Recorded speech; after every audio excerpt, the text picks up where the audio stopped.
dari menciptakan itu sendiri dan kemudian memberi rupa, mendesain, musawwir.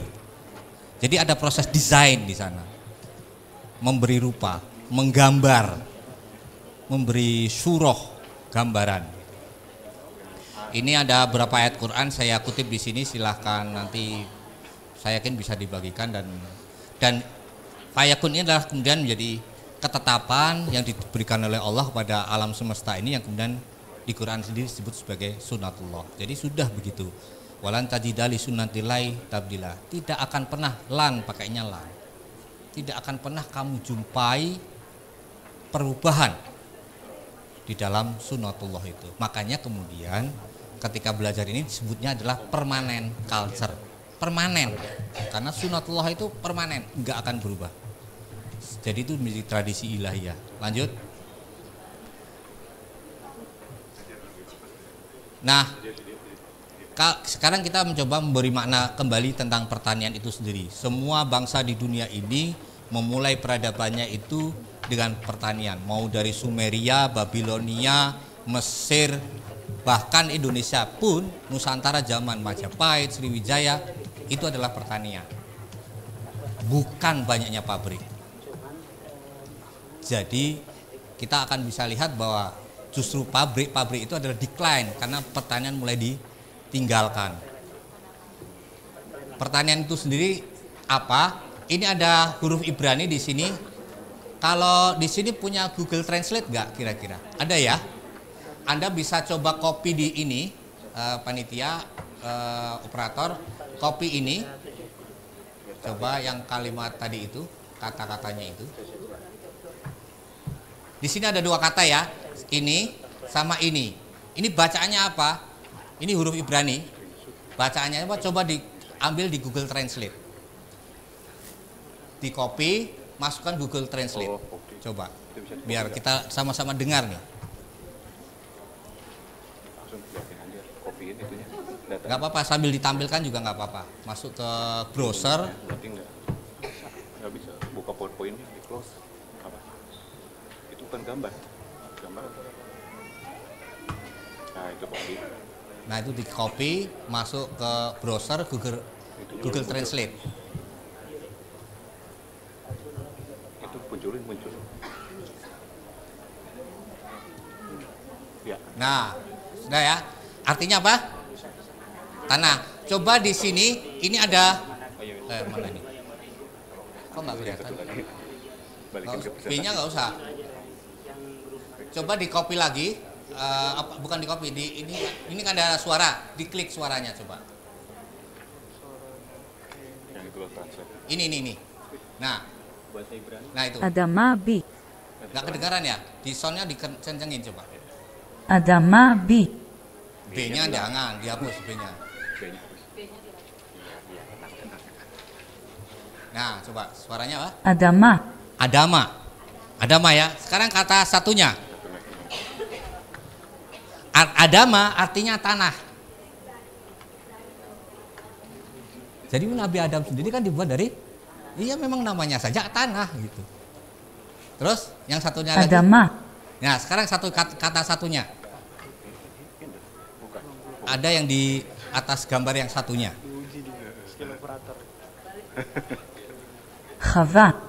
Hawa. Artinya sebetulnya kata ternak itu bahasa Inggrisnya coba diklik Inggris. Diklik Inggris. Farm. Pertanian.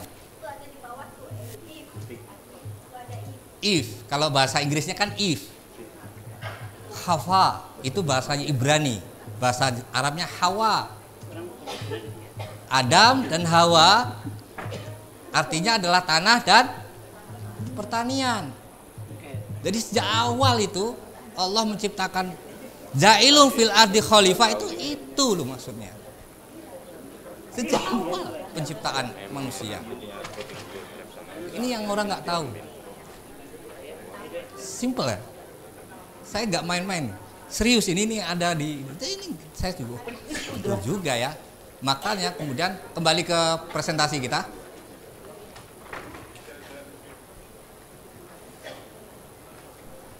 Jadi kata tanah, kata tanah art itu juga diartikan kata bumi, sama. Al-ard, al-ardu. Ya. Sedangkan kata pertanian, farm itu dalam bahasa Indonesia ada culture, agriculture. Agri artinya tanah, culture adalah budidaya. Sebetulnya dari kata colo, kalau culture itu artinya menumbuhkan atau meregenerasi. Jadi pertanian itu sendiri adalah upaya meregenerasi. Ya kan? Coba, Anda mau nggak Anda nanam tapi nggak tumbuh? Nggak mau dong, bertumbuh pasti.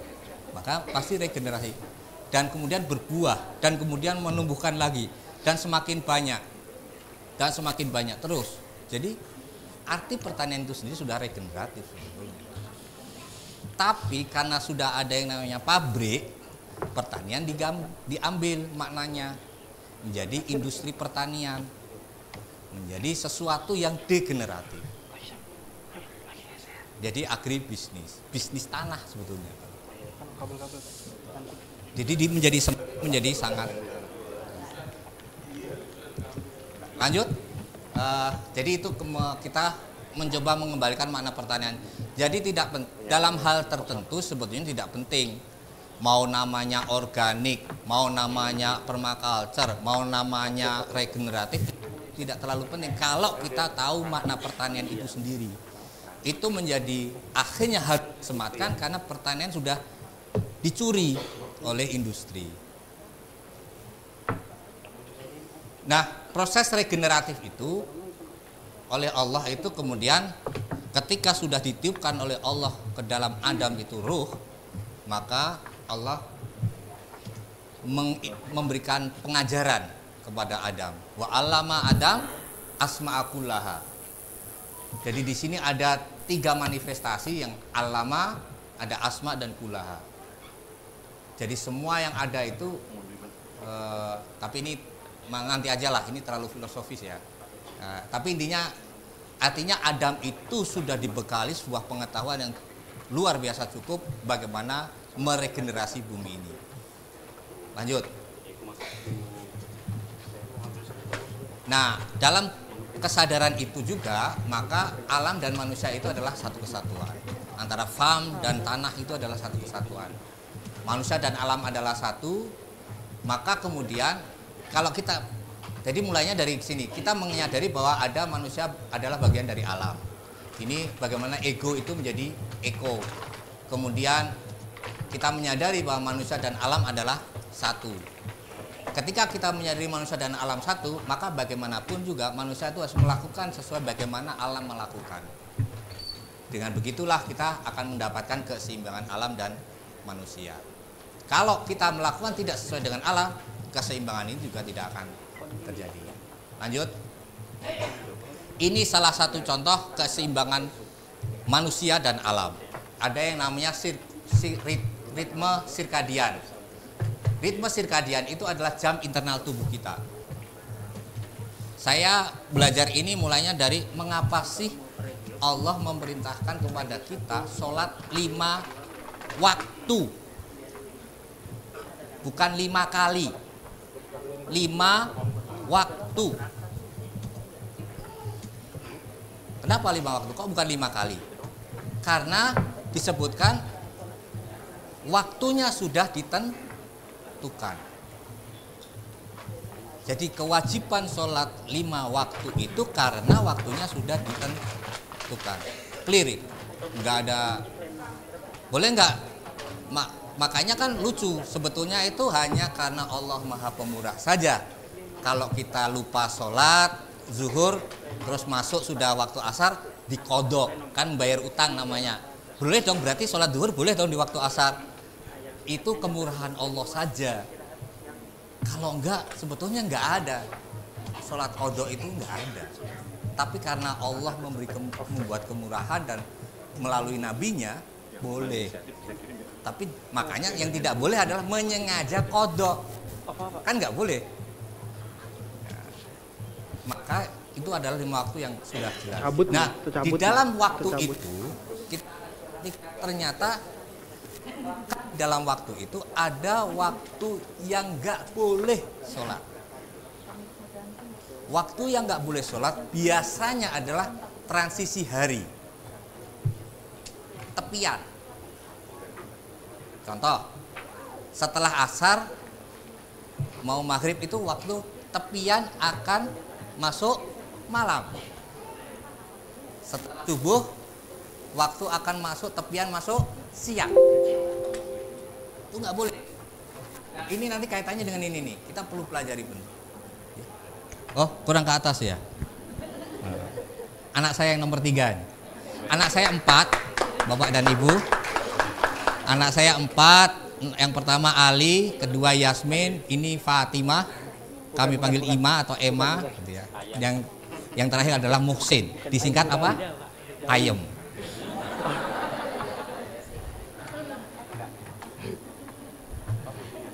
Ayem. Istri hanya 1. Ketawa dia. Ya, jadi kembali ke sini ya. Jadi memang maksud saya ini hanya pengantar saja bahwa manusia itu dengan alam itu nempel, nggak bisa lepas. Oleh karena itu alam sudah diberikan Allah sebagai tanda-tanda kita harus baca. Saya kemarin agak sedikit singgung ketika ketemu dengan salah satu peserta ya. Saya bilang, kenapa sekolah alam nggak kapan-kapan kelasnya malam hari gitu? Perlu loh, kita perlu pengamatan, perlu belajar yang konteksnya malam hari gitu. Bukan karena kan malam hari waktunya istirahat, betul. Tapi apa sih yang kita bisa pelajari dari situ gitu? Hanya untuk konteks belajar. Karena di sini disebutkan nih, hari itu sudah jelas Allah itu sudah menyebutkan kok dijadikan siangmu untuk ini, dijadikan malam ini, ada di ilmu itu ada yang namanya circadian rhythm. Jadi memang malam itu untuk istirahat. Sementara industri nggak mau. Kalau bisa lembur, kalau bisa buka pabrik malam. Karena kita harus pacu produksi. Nah ini sudah begitu. Ini ada gambaran saja ya. Jadi saya belajar ini maunya sebetulnya begitu. Artinya itu juga menunjukkan bahwa Islam syariat itu dengan alam itu nyambung. Nah akhirnya sekarang apakah syariat kita nyambung? Enggak, saudara-saudara, Bapak Ibu. Anda menentukan sholat zuhur pakai apa? Jam. Dari mana coba? Orang disuruh ngamatin matahari kok. Ada yang ngamatin matahari? Enggak ada. Di sekolah diajarin, Bapak, anak-anak kalau waktu zuhur tuh tandanya begini anak-anak. Enggak ada. Enggak diajarin ngamatin alam. Cuman aksar kapan asar? Jelas kan? So, yuk yang matiin yuk kita bikin nanti diambil. Coba diukur bayangannya. Nah, masuk asar ya. Oh, belum.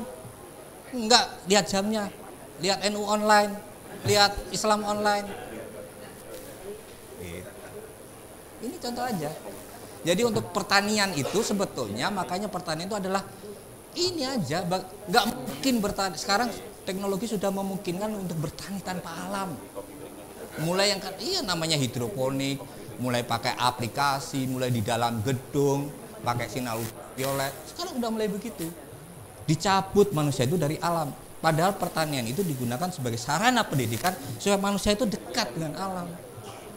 Dan menyadari bahwa aku dan alam sama. Nggak ada bedanya, aku dan alam itu nggak ada bedanya. Bedanya apa coba? Nggak ada. Cuman itu saja. Dan semua ajaran leluhur kita, mau itu Jawa, Bali, dan semuanya gitu semua. Tentang bagaimana manusia dekat dengan alam. Lanjut ya. Nah ini sudah ya. Jadi, padahal kita tadi sudah bicara Islam. Alam itu sejak diciptakan sudah Islam. Jadi kalau mau belajar Islam, ya belajarlah sama alam. Walau aslama mang fis samawati. Kan begitu.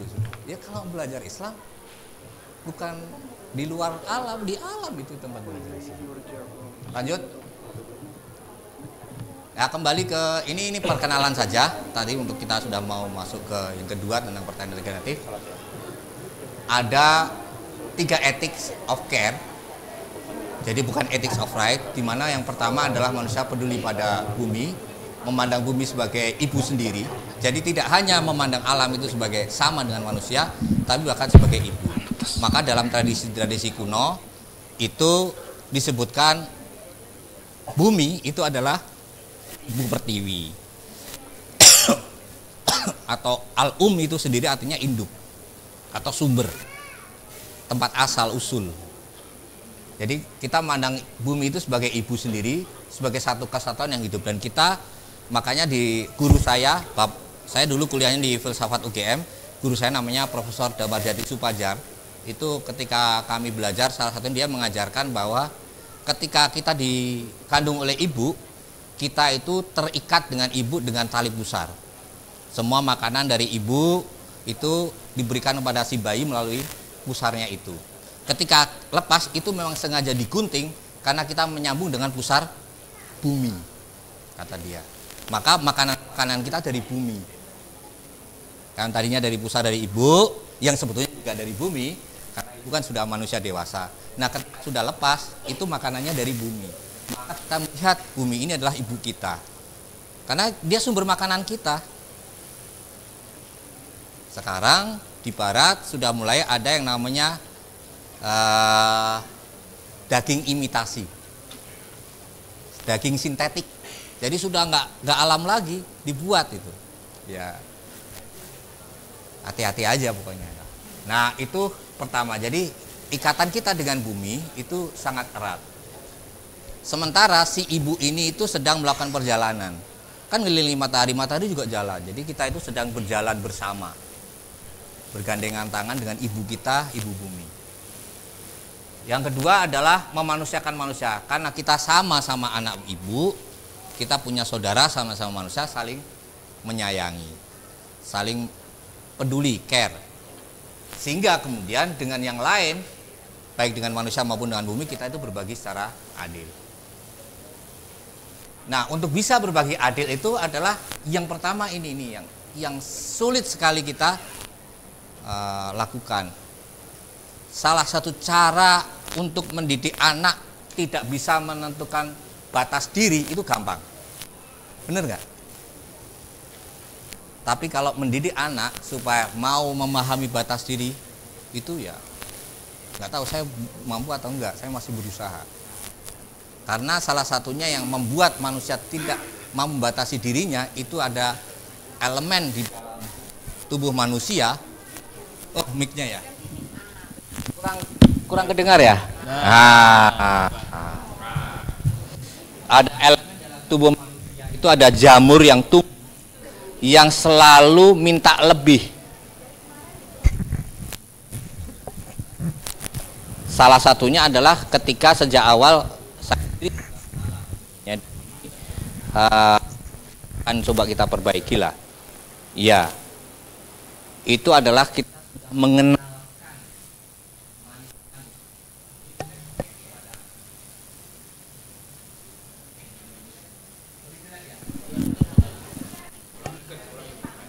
diginiin aja. Nah, gini ya. Oke. Ya, maaf ya. Jadi kita kenalkan anak-anak itu dengan manis-manis. Semua elemen yang ada di makanan-makanan yang dijual itu bahkan semuanya ada kandungan gulanya, terutama gula jagung. Jadi kalau kita masuk yang retailan itu semuanya bahannya gula jagung, mau bentuknya wafer, mau bentuknya apapun, dan itu biasanya memberi respon emosional yang kuat karena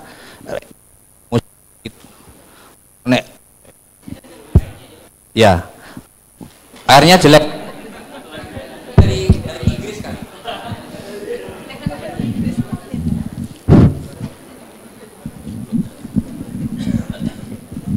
Tes. Dia nggak mau masuk air. Cobanya air aja. Ketiganya dipegang, Pak. Oh gitu. Susah pegangnya. Dia memiliki efek emosional. nanti kita bisa pelajari banyak itu hubungan emosi, hubungan kejiwaan dengan makanan itu sangat erat sekali. Nah, efek emosional itu dihasilkan dari stimulasi dari tubuh kita yang namanya kandida. Maka problem utama dari makanan-makanan modern itu adalah gula, bukan yang lain. Ya, yang lain ada juga, tapi pemicu utamanya itu gula. Semua bahannya gula, nggak ada yang nggak gula. Kalau kita cek, bahkan orang jual pinggir jalan tuh kalau nggak manis nggak akan laku gitu. Nah, inilah yang kemudian dengan gula ini kemampuan manusia membatasi diri itu hilang. Sementara gula selain berhubungan dengan penyakit, secara emosional juga berhubungan dengan sikap emosi atau kondisi-kondisi psikologis, misalnya soal pengendalian amarah. Jadi erat sekali hubungan antara makanan dengan emosi. Nah, kalau kita bisa belajar untuk membatasi diri dan mencukupkan diri, maka dengan mudah kita akan berbagi kepada orang lain. Itu simple ya. Kalau kita cukup, ya terus ini gimana? Ya kasih aja ke yang lain. Mudah gitu. Nah, ketika kita bisa berbagi dengan yang lain, itu masalah banyak selesai. Lanjut Mas. Biar cepet nanti biar banyak tanya jawab kita. Lanjut. Ya.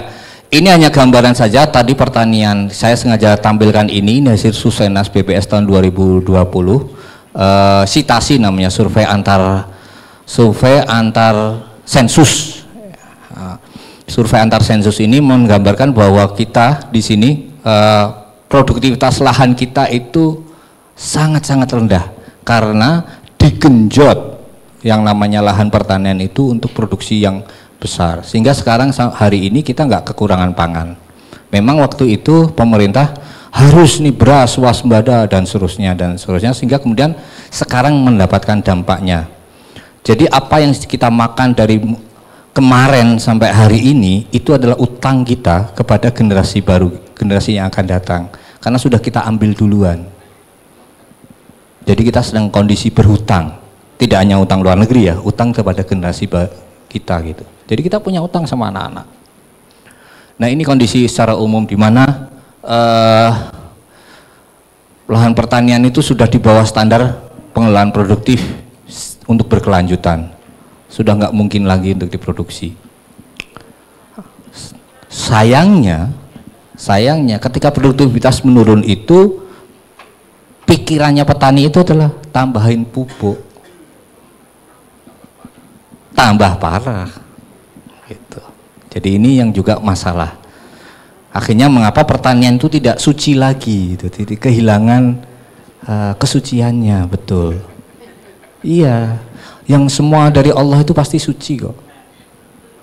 Tapi kemudian manusia itu yang mengotorinya dengan industri, dengan lain-lain itu, sehingga kemudian kehilangan itu. Sehingga kita akhirnya berhutang pada generasi. Orang nggak mau lagi bertani, orang pasti rugi. Kerja keras, panas, nggak ada generasi baru yang mau bertani. Nah, buat apa panas-panas hasilnya nggak mesti? Ya karena sebetulnya karena sudah disedot gitu. Nah, ini yang perlu kita kembalikan utang-utang kita. Lanjut.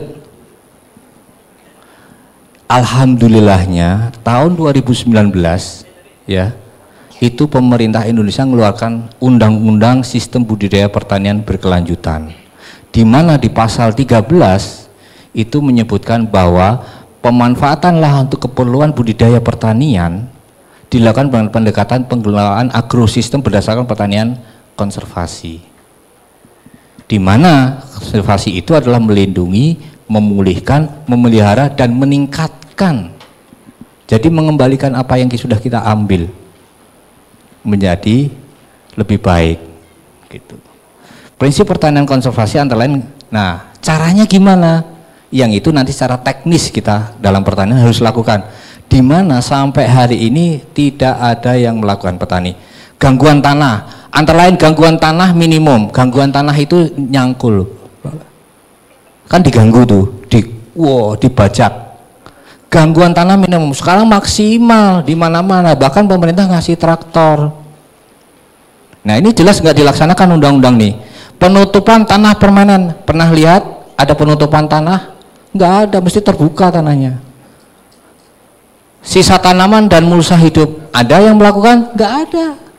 Dan artinya undang-undang ini sudah tidak dilakukan, tidak dijalankan oleh petani kita. Kenapa? Disebutkan di dalamnya nanti dalam undang-undang, semua nanti akan diatur oleh peraturan pemerintah atau peraturan menteri. Karena teknisnya, ya undang-undang nggak mungkin kan bicara teknis. Nah, itu belum ada. Oke, lanjut. Ini kita cepat sedikit ya. Nah, ini kemudian kita beranjak ke sistem sunatullah yang kedua. Biar nggak panjang, saya lanjut aja. Nah, nature is not a zero sum game, it's a system of exponential growth. Alam itu bukan zero sum game, permainan kosong ya. Tapi dia adalah sebuah pertumbuhan yang terus menerus, sehingga kemudian dikenallah pertanian regeneratif sebagai pendekatan holistik dalam pertanian yang mempromosikan penyerapan karbon, perbaikan tanah, kesehatan aliran air, dan keanekaragaman hayati untuk membangun sebuah budidaya yang regeneratif berkelanjutan yang berkontribusi terhadap peningkatan pendapatan petani dan produser. Lanjut.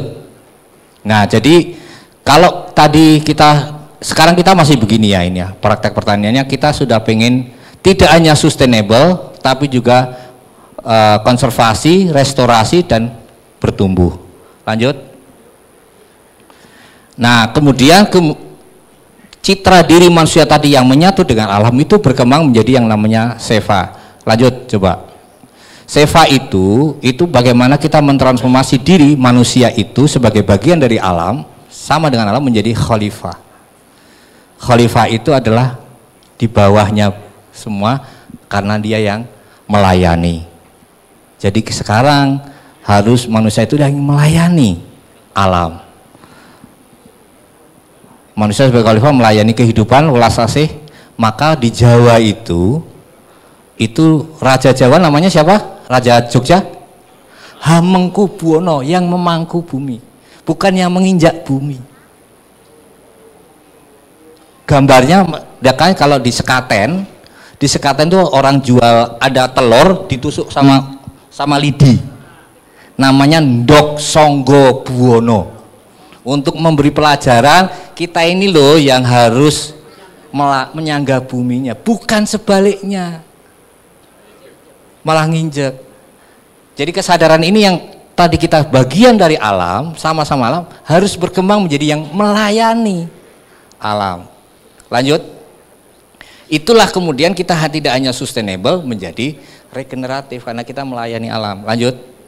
Oh ya, sedikit. Nah, ini yang sudah alhamdulillah dikembangkan di Indonesia melalui BPPSDMP, Badan Penyuluhan dan Pengembangan Sumber Daya Manusia Pertanian, yang anggarannya paling sedikit di Kementan dibanding dirjen lain, karena kalau dirjen lain beli traktor, subsidi pupuk, itu kan subsidi pupuk kemarin Jokowi bilang setahun itu 33 triliun dibagi di sekolah alam, enak itu. Nah, yang BPSDMP itu sedikit, orang kita aja kemarin utik biar dapat gitu ya, cuman 1, sekian M gitu. Dan itu pun hanya 9 titik. Coba. Berapa kemarin nilainya Pak? 1,6 M kali 9. Itu yang alhamdulillah kita bisa ambil gitu. Untuk bisa keregeneratif. Dari sekian triliun itu loh. Ya alhamdulillah sedikit-sedikit lah gitu. Iya, ada sekolah alam yang dapat gitu. Alhamdulillah. Ini pun juga dikerjakan salah satu murid di Abihum nih yang gambar ini. Yang gambar kebetulan adalah salah satu murid di Abihum. Tanya Budina aja Les ya. Ya, ini gambarnya dari dia. untuk covernya sama isinya. Lanjut.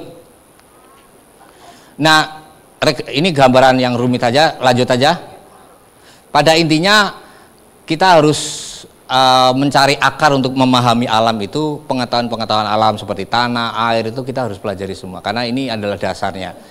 Ini sebetulnya kurikulum PDC ya, Permaculture Design Course. Jadi intinya itu ada etika, ada prinsip, ada metode, ada pola alam. Metode dan pola alam ini adalah bahasa-bahasa kita dalam memahami alam. Di mana kemudian ada pembacaannya itu pada kriya lahan, tanah, air, pohon transaksi energi, sistem satwa, dan faktor iklim. Di mana nanti aplikasinya lanjut. Nah, aplikasinya di sini nih. Lanjut lagi. Seperti ini kira-kira. Mulai dari rumah, sekitar rumah. Nanti kalau mau tanya jawab bolehlah. Ini agak panjang ceritanya. Intinya, jadi kalau Anda berkebun di rumah itu berbeda dengan berkebun di hutan atau berkebun di lahan yang lebih luas, bertani misalnya. Itu beda nanti. Demikian juga dalam hal kalau di Arido kemarin misalnya bikin warung bumi ya, Ustadz, itu pakai uang yang pakai bambu gitu ya. Kalau di dalam konteks permaculture misalnya atau pertanian regeneratif itu nanti dibedakan ada berapa jenis uang gitu, alat tukar. Nah, ini yang modul tadi kalau kita baca itu adalah begini, dimana kita berharap nanti ada proses regenerasi pertanian yang akan datang. Lanjut. Ini contoh-contoh saja, lanjut ya. Nah, pendekatan integratif lanjut lagi, di mana dengan sistem pertanian regeneratif tadi itu berharap kita membangun jembatan transformasi untuk sistem pangan yang lebih baik di masa datang. Karena sistem pangan yang masa depan harapan kita adalah sistem pangan yang regeneratif, di mana yang tadi itu hubungan dengan emosi itu kita bisa tata sehingga memperbaiki bangsa kita yang akan datang. Lanjut. Ini yang namanya One Health. One Health itu sudah mulai diperhatikan di global. Nah, kita bisa panjang ini ceritanya juga karena waktu ya, nanti kita bisa ngobrol-ngobrol. Pada intinya adalah semua faktor kesehatan tanaman, binatang, manusia itu sangat terkait dengan kesehatan tanah. Itu bahkan ada 4 lembaga global yang membahas ini sekarang, UNEP, Environment, FAO, dan WHO sudah mulai membahas ini. Mereka bentuk namanya High Level Panel Expert untuk membuktikan bahwa kesehatan itu basisnya harus dari tanah. Lanjut. Nah, untuk bisa mencapai hidup regeneratif itu harus dengan kesadaran. Lanjut. Saya kira itu ya, ini proses yang kita lakukan di Kota Semarang dengan Arido untuk membangun, ya walaupun masih dalam proses untuk membangun proses hadir utuh sadar penuh gitu. Ya, being present, hadir sebagai manusia itu. Yang ini mungkin bisa kita lakukan bersama-sama. Kebetulan Arido juga sedang berproses untuk membangun, untuk bisa kita pakai, belajar bersama di sana. Teman-teman monggo nanti mau buat pelatihan dan sebagainya. Secara umum nanti ini kita sudah membuat proses ini pelatihan yang kita rancang dengan 8 modul tadi itu. Seperti 8 modulnya tebel sih, dan nggak bisa saya bawa sini gitu. Lanjut. Nah, saya menafsirkan dalam konteks belajar bersama alam itu ada di alam, tentang alam dengan alam. Ya tadi itu untuk tadi menerjemahkan dari 8 modul itu dalam konteks belajar bersama alam. Gitu. Lanjut. Nah, yuk kita kolaborasi sama-sama kita bangun Indonesia ini dengan melalui pendidikan, dan pentingnya pertanian regeneratif di dalam sekolah alam karena ada 5 hal yang saya catat di sini. Maaf ya, saya nyatatnya pakai bahasa Inggris karena saya kebetulan waktu itu kok kayaknya cocoknya begitu. The way we educate our children today will determine the society of the future. Bagaimana cara mendidik anak kita hari ini akan menentukan masa depan bangsa kita. Yang kedua, we're losing our collective nature smart. Kita sekarang sedang kehilangan kecerdasan alami kita. Dulu itu kalau orang itu lihat, oh ini mau hujan, oh ini mau banjir, oh ini itu dulu sudah jadi common knowledge gitu. Nah, itu sekarang sudah nggak punya karena kita sudah pakai digital dan sebagainya. We are disconnected from our food system. Kita juga nggak tahu lagi. Banyak anak-anak sekarang nggak tahu seperti apa sih brokoli yang sesungguhnya, atau seperti apa sih ikan itu karena sudah bentuknya sarden gitu. Dan seperti apa itu kadang banyak yang nggak tahu tanaman-tanaman, cabai apa, banyak yang sudah nggak tahu. Rawon apa gitu. Banyak yang nggak tahu. Kalau spaghetti tahu. Ya, yang keempat, nature heals. Alam itu menyembuhkan. Sekarang lagi tren tuh adanya forest bath, mandi hutan, jalan nyeker, grounding. Jadi ketika belajar di alam, justru anak-anak juga mengalami penyembuhan-penyembuhan. Itu kita juga hilang. Yang terakhir, kalau anak-anak tidak cinta pada alam, ya nggak mungkin dia akan memperjuangkan alam nanti. Siapa yang? Nah, jadi sangat penting pertanian regeneratif itu masuk ke dalam sekolah. Saya kira itu yang bisa saya sampaikan. Mohon maaf apabila banyak kekurangan. Saya kembalikan lagi ke Mbak. Siapa namanya, Mbak? Rami. Makasih. Assalamualaikum warahmatullahi wabarakatuh. Waalaikumsalam warahmatullahi wabarakatuh. Ya, Pak Anam, jangan bergerak dulu, tetap diam di situ. Oh, ya. Ya, akan ada sesuatu dari panitia. Silakan, saya minta tolong Pak Husnan untuk memberikan untuk Pak Anam. Oh, Pak Husnan sedang ada kendala. Oke, silakan pada Pak Andri. Ada kenang-kenangan dari panitia.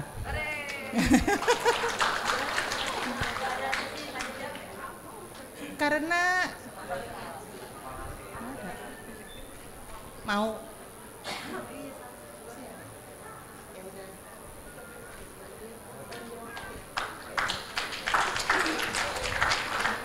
Oke, Pak Anam nampaknya kita extend sebentar. Ada yang mau bertanya? Panitia utama kita extend sebentar, 10 menit, 15 menit. Ada door prize dulu?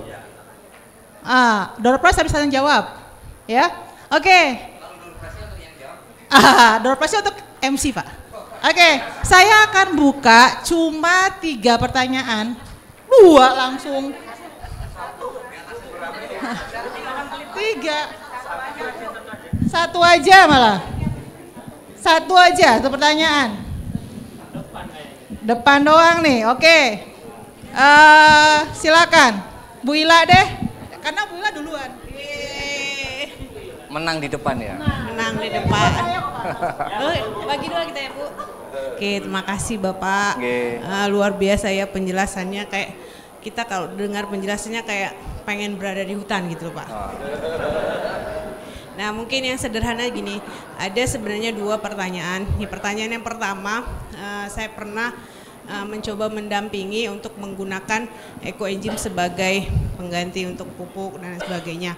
Nah, pertanyaan para petani itu, Bu, kami mencoba untuk tidak, karena kan kelangkaan pupuk, kami coba memakai pupuk ini, terus tidak ada penyemprotan gitu, pestisida. Tapi permasalahannya yang tidak memakai ini semua hama ke mereka gitu loh, Pak. Nah, itu menjadi kendala. Jadi mungkin karena memang penyuluh pertaniannya juga mungkin sedikit ilmunya untuk yang lebih ke alami gitu. Jadi mereka kembali lagi. Itu pertanyaan yang pertama. Pertanyaan yang kedua, mungkin satu lagi, Pak. Pak, pertanyaannya adalah yang sederhananya untuk mengajak minimal tiap rumah untuk bisa peduli lingkungan dan membuat taman kecil ataupun kembali ke alam itu, teknisnya yang paling mudah tuh gimana? Oke, itu pertanyaannya. Makasih, Pak. Makasih. Ya, terima kasih Bu Ila. 1 pertanyaan, banyak jawaban. Silakan Pak Anam. Iya. Yang pertama berkaitan dengan hama. 1 ya, hama itu kan nggak ada. Hama itu nggak ada. Yang ada adalah apakah kita mau menyediakan makan buat serangga atau bagaimana? Nah, kalau kaitannya dengan hama, yang disebut hama itu ada pengalaman yang saya alami itu luar biasa. Pertama, Tanaman itu ketika dia berbunga atau menumbuhkan bunga kemudian menjadi buah, itu dia mengeluarkan sinyal-sinyal. Nanti kita perlu, karena harus belajar frekuensi ya, soal pertanian itu harus belajar frekuensi, karena saya di Bogor ini mau praktek yang namanya electroculture, frekuensi di mana dia mengeluarkan sinyal-sinyal yang memang menarik serangga. Pengalaman saya ketika kita menanam sesuatu yang tidak kita panen, maka si tanaman itu kecewa. Kita sering kok kelupaan gitu ya, nggak dipanen, maka tanaman kecewa. Kalau kamu nggak mau, rahmat ini untuk siapa? Allah sudah memberikan rahmat ini, ya sudah, saya berikan kepada yang mau. Salah satu pengalaman yang saya pelajari juga mengenai yang namanya cabai. Cabai ini sebetulnya sengaja membuat zat pedas karena yang suka, dan dia memilih siapa yang akan makan cabai, yaitu burung. Burung itu tidak bisa merasakan pedas. Monyet bisa, manusia bisa, iya, kambing pun bisa. Karena saya pernah ngasih makan cabai untuk kambing dan kepedesan. Iya, saya sengaja cobain loh gitu. Iya. Tapi kalau burung enggak, mengapa burung itu enggak? Jadi kehadiran yang disebut hama itu karena kalau Anda seorang ibu, Anda semua ibu yang di sini ya, sana bukan. Itu ingin anaknya sejahtera kan, anaknya. Kalau bapak nggak tahu nih. Ya intinya sekarang ibu dulu lah. Ya. Di antara yang diinginkan oleh tanaman ini adalah menyebarkan anak cucunya. Maka dipanggillah burung, dipanggillah kelelawar gitu. Kita punya pepaya, itu dia mengeluarkan aroma yang luar biasa. Bagi kelelawar itu dalam kilometer dia sudah bau itu. Bahkan juga sinyalnya sudah dapat itu. Sehingga dia walaupun nggak lihat, itu bisa tahu mana yang sudah enak untuk dimakan. Walaupun kadang keselimper juga yang ya namanya meleset-meleset biasalah. Tetapi seringnya tidak. Sehingga sampai ada kalau kita itu kalau dimakan kelelawar itu pasti yang paling enak. Betul kan? Karena apa? Dia nitip anaknya, aku, oi wahai kelelawar, ambillah daging yang enak ini untukmu. Aku titipkan anakku, bawalah pergi sejauh mungkin supaya dia bisa tumbuh di negeri yang baru. Terus segitunya loh yang namanya tanaman itu. Jadi nggak ada yang namanya hama. Dia itu justru membantu. Dia disebut hama karena kita serakah. Ini milikku, kok kamu ambil? Emang siapa lu? Kata si tanaman. Tadi itu soal kita menempatkan di atas atau di bawah. Itu aja, tapi kan petani nggak bisa begitu. Nah ini yang proses untuk berubah. Kalau walaupun sebetulnya tekniknya mudah. Tekniknya mudah aja. Satu, ya tekniknya ya. Anda tanam tanaman refugia untuk jadi makanannya hama, yang disebut hama tadi. Tidak akan makan tanaman kamu. Itu satu. Yang kedua, Anda bangun pagar insektisida, misalnya pohon mimbe yang baunya nggak mau masuk. Wah, baunya nggak cocok nih, belok dia si hama. Itu kan teknik untuk tidak diambil. Ya kita kan punya hak juga lah. Gitu. Sebetulnya gitu aja. Jangan berpretensi saya milik. Ya kita punya hak juga. Nah yang kedua, tadi yang pertama. Yang kedua, setiap tanaman yang dimakan oleh hama sebetulnya dia membantu kita untuk menyeleksi. Karena sebetulnya tanaman yang dimakan hama itu tanaman yang lemah apa yang kuat? Lemah. Dia memilihkan, wahai manusia yang lemah biar buat aku, kalian ambil yang kuatnya. Bersyukur dong sama si hama. Disedekah. Iya. Dan ketika kita ikhlas diambil oleh si itu jadi sedekah kita buat dia. Oh lah, ada kok hadisnya. Lu segitunya simple gitu loh. Itu yang kedua. Yang ketiga, tadi sudah sama kan? Tanaman yang dimakan hama adalah yang lemah. Kalau kita ya imunitas kita bagus, sebelah kita sakit flu, bersin-bersin ketularan enggak? Enggak. Kenapa? Imunitas kita Baik, dari mana imunitas tubuh itu? Dari makanan. Kalau tanaman dari mana? Dari tanah. Kalau tanahnya sehat, imunitasnya pasti kuat. Nggak akan diserang oleh hama. 3 itu. Simpel aja. Bisa nggak kita ini dapat nih? Nah, itu petani juga nggak masuk tuh. Itu pertanyaan pertama. Yang kedua adalah tadi apa, Bu? Oh, mengajak keluarga. Nah, itulah gunanya Anda punya sekolah. Loh, tapi kita belum tahu caranya. Ya belajar. Kan begitu. Ya yuk belajar. Nggak mungkin kan saya ngajarin di sini, waktunya juga mepet, apa kan? Ya udah ada Arido, monggo ke Arido. Atau ke yang mana? Banyak di sini yang sudah pernah belajar nih. Ya, ayo sama-sama. Yang pasti kalau di Arido kemarin sudah kita, walaupun mungkin belum ideal gitu ya, masih ya namanya kompromi-kompromi lah gitu ya. Tapi insya Allah arahnya sama gitu. Untuk kita belajar. Gitu.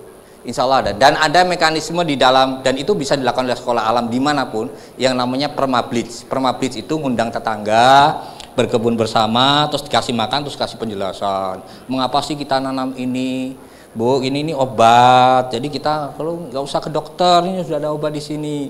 Nanti apalagi dibikin permablitz lain, temanya, ya tadi itu. Ini, oh Bu, ini kan dimakan hama. Menurut Ibu jelek ya? Enggak Bu, ini artinya begini. Kesadaran itu dibangun. Nah, Ibu bisa tanam di sini. Yuk sama-sama kita buat di pekarangan Ibu, di pekarangan Bapak, gitulah kira-kira. Saya kira itu jawaban saya. Terima kasih.